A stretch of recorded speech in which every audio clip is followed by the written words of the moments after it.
how skill to think again saves you from painful consequences of wrong decisions. Whenever you're facing an important decision in life, whatever you have thought, think again. Think again is about taking time to carefully consider all your options. Think again is about not going with your first thought or instinct, whatever that is. And think again is a powerful way to minimize the painful consequences of taking wrong decisions.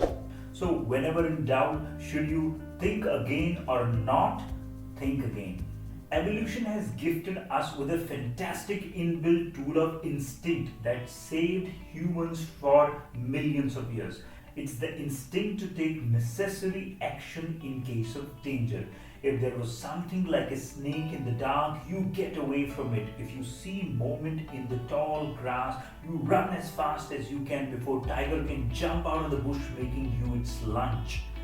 This gift of instinct ensured one thing very well, and that is our survival from the dangers of the jungle. But we're not living in the jungle anymore. There are no more tigers hiding behind the office doors or snakes tumbling out of our cupboards. Not that there are no challenges, because the modern world has many, but the challenges are more psychological or emotional in nature than physical threats. So, what does it mean for you? Should you not rely on your instinct at all and start thinking about all the decisions you take on a day to day basis? No.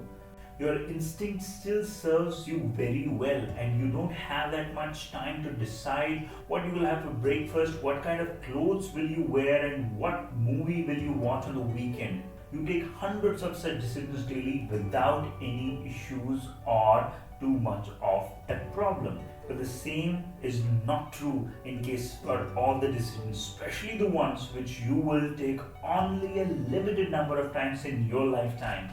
Like when it comes to decisions about which career to choose, who should you marry, do you start a business?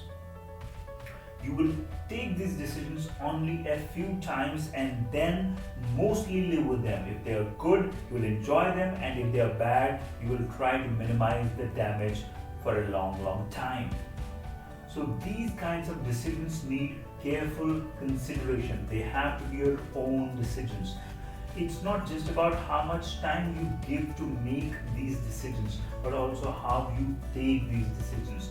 If you're choosing a career just because your best friend is also doing it, or your parents expect you to do it, or because it has the maximum earning potential, then you're not really thinking about it in the first place. Because once you make the decisions and for some reason later realize that it's not something you enjoy, you will have to live with its consequences, not your friend or your parents, no matter how much money you make. If you're not sure for a decision if it's really you or you have just adopted it from your surroundings, then more often than not, it's not you taking the decisions, but it's your neck on the line.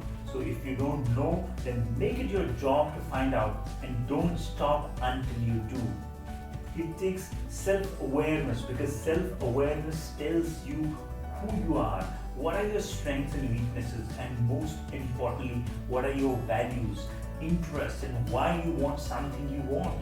But self-awareness takes time.